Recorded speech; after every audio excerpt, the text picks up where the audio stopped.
Hey there, folks. Welcome to Spectrum Pulse. We talk about music, movies, art, and culture. And today we're going to be talking about the new full-length album from Sage Francis and B. Dolan under the moniker Epic Beard Men called This Was Supposed to Be Fun. Not gonna mince words, this was one of my most hotly anticipated hip-hop albums of 2019. And if you're familiar with Epic Beard Men from their last killer EP, Season 1 last year, or hell, from any of the solo projects of the Rhode Island MCs Sage Francis or B. Dolan, you would completely understand why. Hell, I'm a little bit stunned that there doesn't seem to be more hype within the hip-hop scene, underground or otherwise. Stellar MCs with expressive delivery that helped lay the groundwork for emo rap in the first place, delivering a collaborative project of a really strong EP that's sure to be rife with progressive and activist politics in an era where that is seemingly more the rage than ever. If there is a moment for this duo to be dropping an album, it's now. And while the EP had primed the pump, I knew that the full album was probably going to solve my minor gripes with that project, given a little bit more room to modulate tone and incorporate a broader subset of acts and production to lend the project more diversity. And considering they picked up Slug from Atmosphere, Wu-Tang affiliate Blue Raspberry, and Eugen Blackrock, whose great sophomore project earlier this year dropped and I reviewed it, it looked like all the pieces were in place to this to really work. So no more wasting time.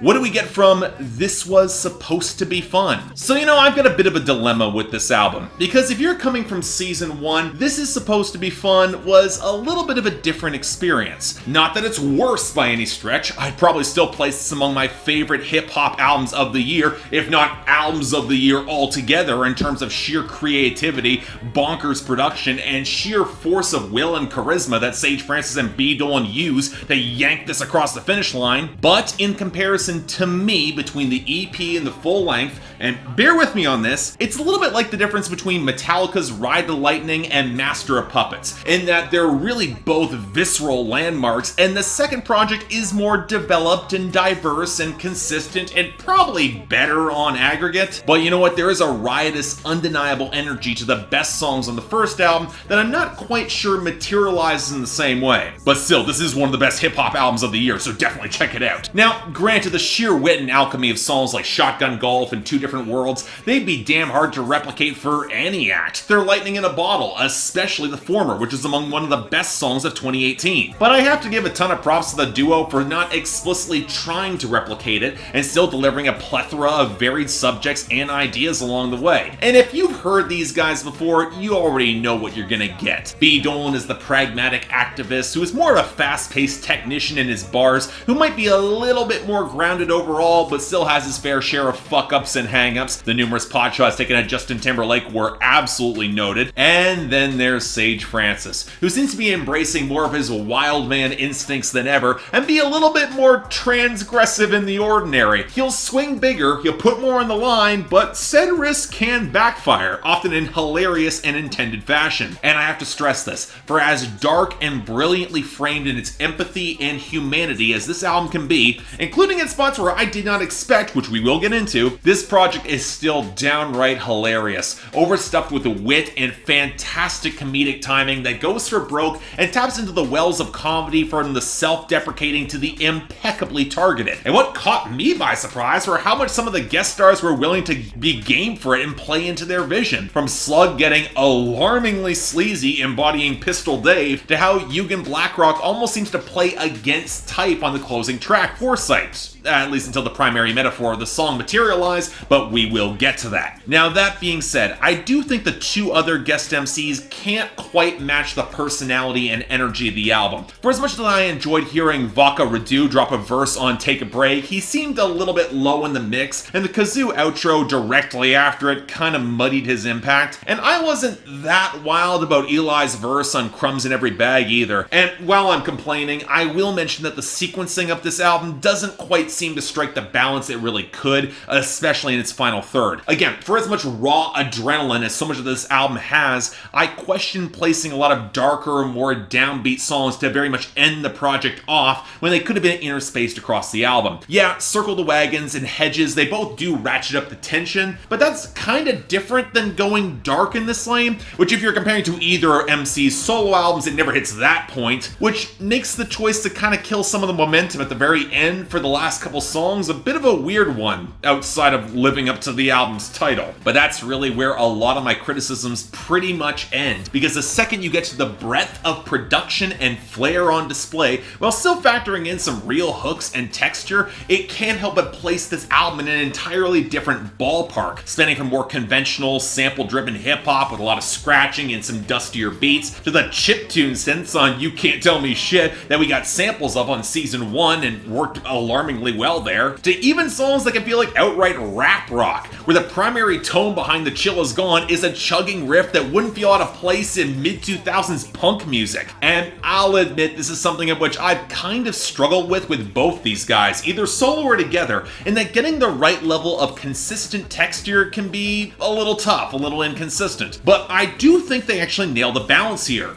Or at least keep the tempo so aggressive that it's kind of hard to notice where things go off the rails. Now, that's not saying they don't go off the rails. I like the eerie cross of futurism and mystic tones of Foresight as pretty much the perfect pocket for Yugen Blackrock that you heard on her last album, but I wasn't really a fan of the synths that ended the song, not the way I would have finished the album, and I've already mentioned that kazoo outro on Take a Break, it just didn't work. But more often than not, there's a kooky sense of personality that absolutely fits this duo, which makes all the more sense when you discover that B. Dolan produced just over half the album. And one thing I also really appreciate is how even when there are moments that are trying to have a little bit more elegance in the instrumentation, there's always something that's just subtly askew to set the proper vibe and make things feel a little bit more dangerous overall. The coursing wave of the groove behind Hours and Minutes, the tragicomic switches in tone for each verse on Pistol Dave, along with the really surprising choice to keep some real sincerity through Blue Raspberry's passages and especially her outro. Then you get the horns that are playing off some pretty interesting percussion choices on Take a Break, and that's before you manage to notice how breathless and creepy songs like Circle the Wagons, Hedges, and especially the warped, haunted reggae flip on Man Overboard turn out to be. I mean, it wasn't where I thought the group would go, but I really dug it. But it's that ability to balance tone that deserves so much more attention,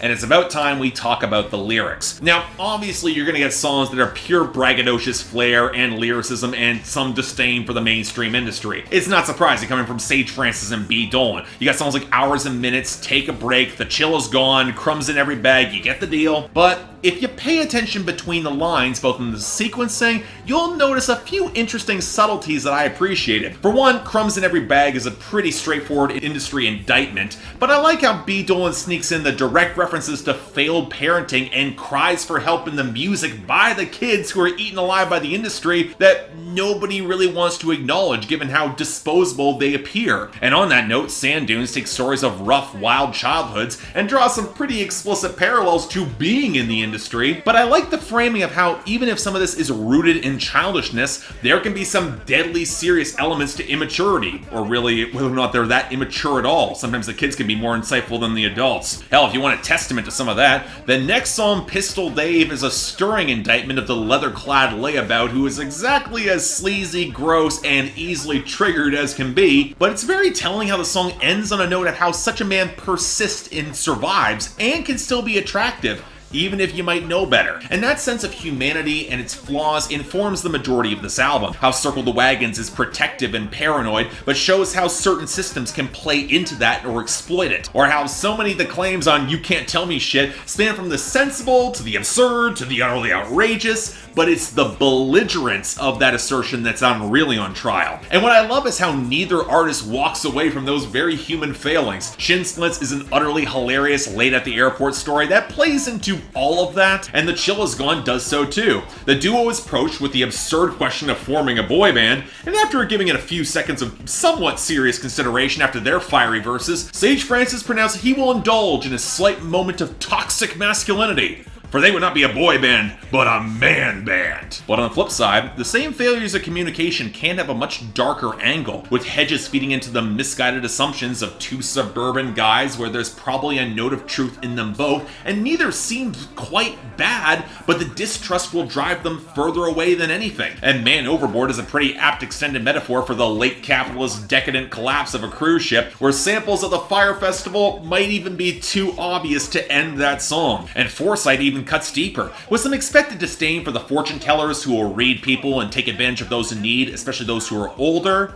But how is that so much different from major companies streamlining their data analytics about you and then manufacture a need for you and then sell you things? And while there's a part of me that knows this album probably could have even afforded to go more political in this climate, these guys are also smart enough to find the right balance and empathetic enough to strike it with power, precision, and populism. Those 3 Ps, they get it right. So at the end of the day, yeah, this is one of those projects that I had to cover first because on so many other albums released on the same day, especially in hip-hop, I knew this is going to be overshadowed by a lot of people, and it shouldn't be. It's relentlessly creative and fun, but fully capable of being serious and poignant. Sage Francis and B. Dolan handily knocked this out of the park with a lot of unexpected surprises that I really liked. And again, while I'm not sure there's a single song here that goes quite as hard as Shotgun Golf, overall in terms of a project that again demonstrates the lyricism and hard production that can go hand in hand with enough dimensions for any occasion while still sounding quite cohesive. As such, yeah, 9 out of 10, light 9. And I can't praise it enough. This was supposed to be fun. It might imply that it's not fun, but for me it's a riot that reads the Riot Act and has a blast doing it. You're not gonna hear much hip-hop in 2019 that sounds like this, but that's on you, because you all need to hear it. It kicks ass. So yeah, thanks a lot for watching. If you'd like to like and subscribe, I'd be more than grateful. I know I kind of praise this a ton, but really, when I have this much fun with an album, it deserves all the acclaim it gets. Sage Francis and B. Dolan knocked this out of the park. Really enjoyed it. If you want to like and subscribe, links down there. If you want to buy or stream the album, links are also down there. I'd be happy to see them both. And I got the poll up there. I'm curious where the Sage Francis and B. Dolan fans fall on this, because again, this album will likely be overshadowed by too many people. I don't think it should be. But hey, anything else I might be able to do to improve my presentation, I'm all ears. And if you guys want to help support the channel, link to my Patreon is right over there. I'd be happy to see you guys come over there and help this along the way, see where it's going to go next. But until then, I'm Mark, you're watching Spectrum Pulse, and I'll see you next time.